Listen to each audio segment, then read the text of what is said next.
getting ready to present at the getting ready to start the peak performance.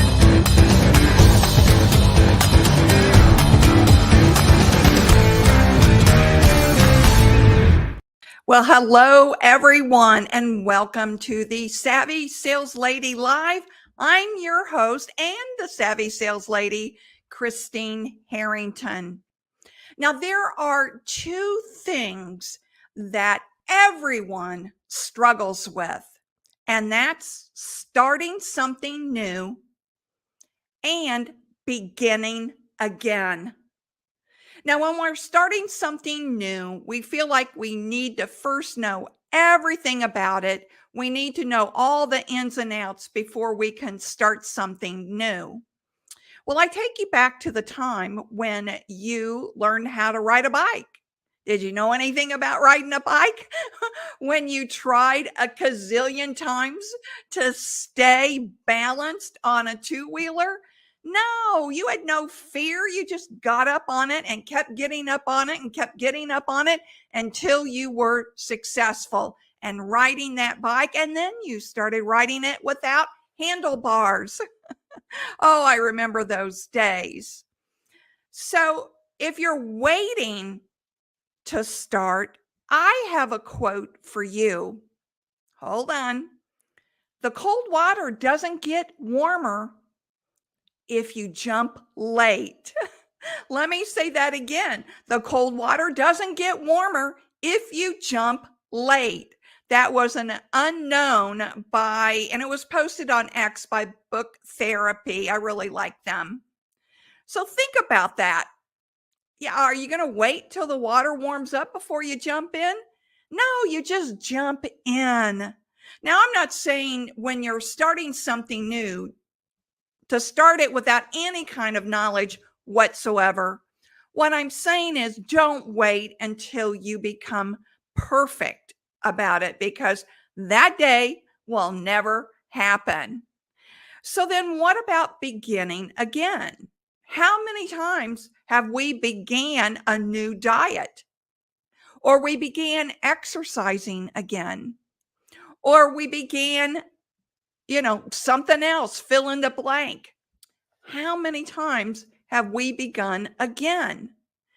Well, this came home to me with this entire move from hell, because during the move, I had gotten out of all of my routines and daily habits. And I'm going to talk about the daily habit you can't ignore.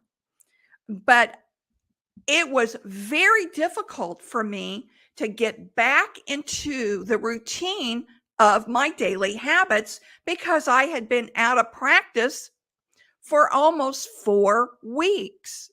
So today, when I woke up, I said, today's the day. Today's the day I get back into the routine of my daily habits, because my daily habits work for me.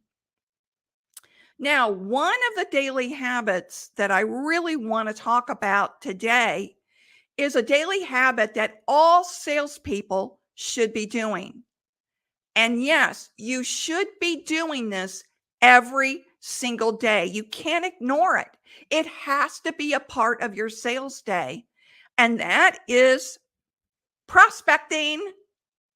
You absolutely have to be prospecting every single day. Now, show me a salesperson that's struggling to meet their monthly goals or their yearly goals. I'll show you a salesperson who has a weak pipeline. And if you're waiting around for the marketing department or for leads to come in through the website, or however your company that you work for hands out leads, stop. Don't wait for the handouts. Instead, create your own prospects. That's the only way you're going to stay consistent. Consistent in selling and consistent in prospecting. It should be a daily habit for everyone. I have now made it my daily habit because I've been out of, touch with all my daily routines for over 4 weeks because of the move. I've got to get back on the phones cold calling, and I am doing that. You must make it a part of your routine, your daily habit. All right, let's talk about the different ways of prospecting. And please don't, well, let me say this, be aware of the stories you tell yourself. All right, be hyper aware. And that is, oh, it's Monday. Nobody's going to pick up the phone when I call on Monday. Oh, it's Friday. It's still nice out. Probably everybody's on the golf course. I mean, we tell ourselves stories not because we think we're being strategic. We tell our stories so that we let ourselves not do the activity we know we should be doing. I call it giving yourself a back door. It's Friday. Nobody's going to pick up. They're on the golf course. That's a back door to let you off the hook of doing what you know you need to do on Fridays. I have made sales on Fridays. I've connected with prospects on cold calls on Fridays. And yes, even Friday evenings at 6 p.m., I've connected with buyers. So you have to know, well, actually, you have to know your prospect, but you also have to be willing to try different things in order to connect with the prospect. So make a cold call list of every prospect that has a fit to your product and service. Now, that should be crystal clear that you will only prospect the clients that, I should say, potential clients that have a direct fit to your product and service. You would think that would be a no-brainer. Yet I can't tell you how many times salespeople have tried to sell me product and services that have nothing to do with my sales coach business. So it's clear they did absolutely no research on me and my business.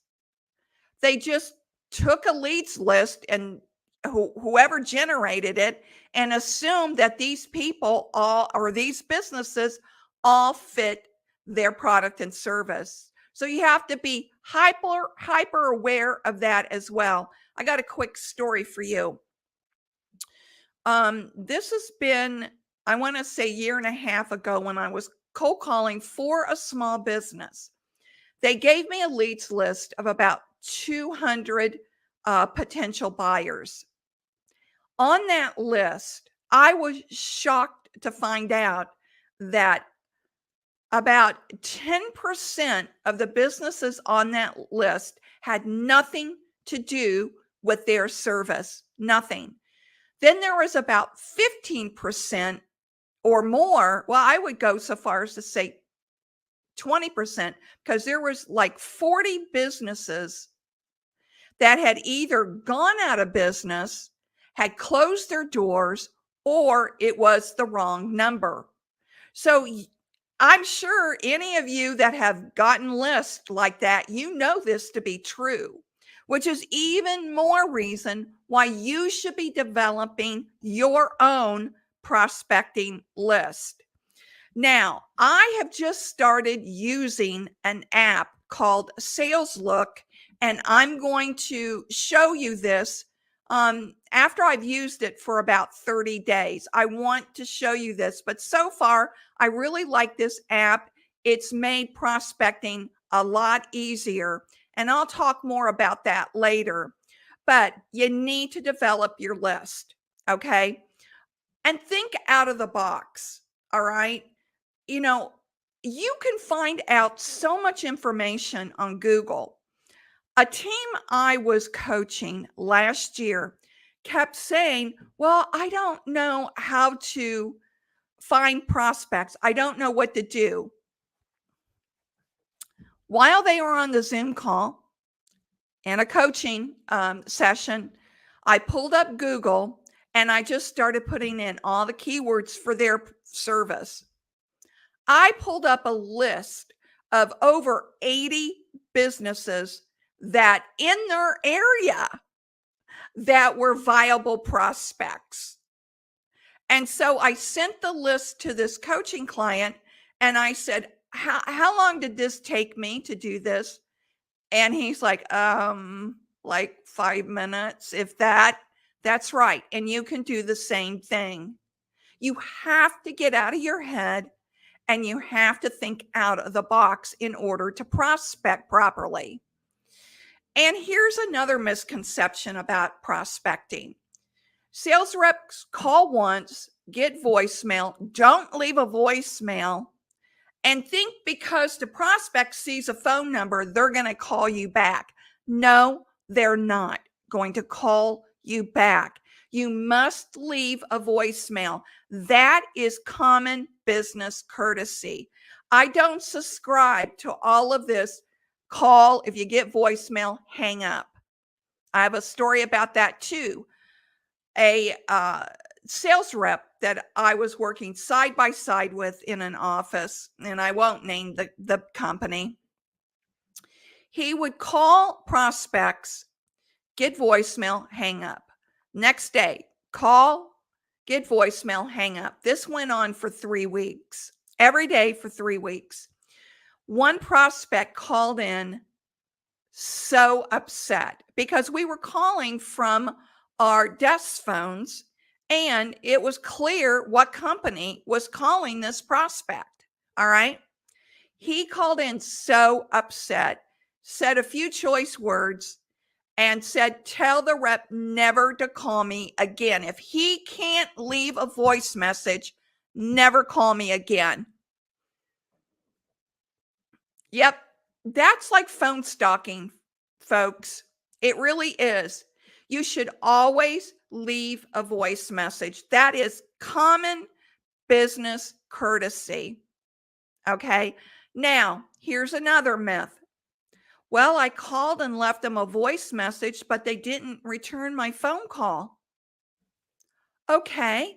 You made one touch point and you expect the prospect to just, rush to the phone to call you back. They don't know you. They don't know anything about your product or service. They don't even know if they want to talk to you. Why do you think they're going to rush and call you back? It takes time and effort to build rapport and trust with a prospect. So this is what I do. I have about 6 different voice messages, scripts that I've written out. So if I don't get them on Monday, I leave the Monday script. And so what I mean by that is if this is the first time I've ever called them, I have the first time call voicemail script. All right. Then I skip Tuesday. Then on Wednesday, I have the second voicemail script, which is entirely different from the first. Then I wait 24 hours and then a third call. Well, you can imagine up to 6 calls, right? All 6 are different voicemail scripts. So why do I do that? Because when I'm calling and leaving a voice message, I'm leaving my personal brand, which is another reason why you never want to hang up. This is an opportunity for you to show the prospect who you really are, that you're trustworthy, that you're reliable, that, and I always say on the second one, I'll give you this. I always say, on the second day, hi, John, this is Christine with the Savvy Sales Lady Coaching Firm. On Monday, I left you a voice message. It sounds like you're busy. I'll give you a call back on Friday at 2:00 p.m. Hopefully, you'll be available to take my call. My phone number is, and then I leave my phone number. And so, I let them know that I recognize they're busy. I am acknowledging that, And then I give them a specific time I'm going to call back. Now, does that mean they're there taking my call? No, a lot of times they're not. But I am giving them a courtesy of letting them know when I'm calling back in case they're able to pick up the phone. That's what professionals do. All of these hokey, cheesy cold call introductions and voicemails that I hear, they're cheesy. That's all I can say is they're cheesy. Be a professional, okay? Be a professional. So I will continue to call the first 2 weeks every other day, and then I'll move to calling every third day. So I'll wait 72 hours and then 72 hours again. Okay. And then after a month, if I still have not gotten a hold of them, I give a final voicemail message. And it'll sound something like this. Hi, John. This is Christine with the Savvy Sales Lady coaching firm calling again. I understand you're really busy. So this will be my final message. However, if you've been meaning to call me and you've just been caught up and busy, my phone number is, and then I give my phone number. And then I hang up. I don't say thank you. Sometimes I'll say thank you or bye-bye, but I don't say I look forward to your call. I look forward to catching you. I don't say any of that. Okay, either thank you or bye-bye or nothing. I just say my phone number and hang up. Now, does the final message work every time? No, it doesn't. But it works enough times that I have continued to use it. So I would say maybe 1 out of 20 final messages, 1 to 2 out of 20 will call me back and say, you know what, Christine, or send me a text even. I'm sorry. Yes, I've been meaning to get back to you. I've been on the road quite a bit. Or one of the reasons I heard our office moved and we have just been slammed for the last 6 weeks. And then they'll tell me when they'll be available to call. So it does work. And like I said, it doesn't work every time, but shoot, I'll take 2 out of 20, wouldn't you? I mean, why not? Right? So why leave a final message? Because that's what professionals do. They just don't stop calling and stop emailing and act like they've never contacted that person. So that's what professionals do. You leave a final voicemail. Now, the ones that don't get back to me, I put them out maybe 6 months. Some of them I've put out a year. It depends. And I start the routine all over again. I start the cadence all over again. And again, if they've not responded, I'll put it out another 6 months to a year until someone tells me no. And if they tell me no, I don't try to convince people. I just move on to the next person. I thank them for taking the time to let me know that they're not interested, and I move on to the next person, being polite and being respectful. You never know when it'll come back around, because it has come back around to me, where 2 or 3 years later, the prospect has called me and said, you know what? I was in the hospital. True story. I was in the hospital, had several surgeries. I was in a bad place. I'm ready now to begin. Well, I didn't know that. And that person didn't tell me that at the time. They just said they weren't interested. So I was respectful and said, thank you for letting me know. Thank you for letting me know. And just be respectful. Like I said, you never know when it'll come back around. All right. I hope these tips have helped you. And I've got one more thing to talk about before we end, but I want to show you this first. If you like the Savvy Sales Lady Live, you're really going to like the Savvy Sales Lady newsletter. It's delivered in your inbox once a week. Why don't you go ahead and subscribe? The link is in the show notes below so you won't miss this upcoming newsletter. I give you one tip to focus on each week to implement immediately into your sales day.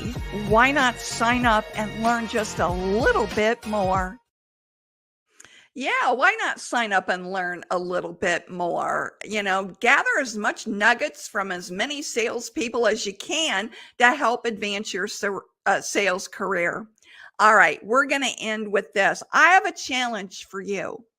Whatever it is that you've been putting off, whether beginning again or whether starting something new, I want to challenge you to start today or begin again today. That's my challenge for you. And if you would leave in the comments, if you feel comfortable, let me know what it is that you're going to start new or begin again. I would love to know. As I told you, I'm beginning my daily habit routines again, and it started today. All right. Thanks for watching the Savvy Sales Lady Live. I'll see you Tuesday.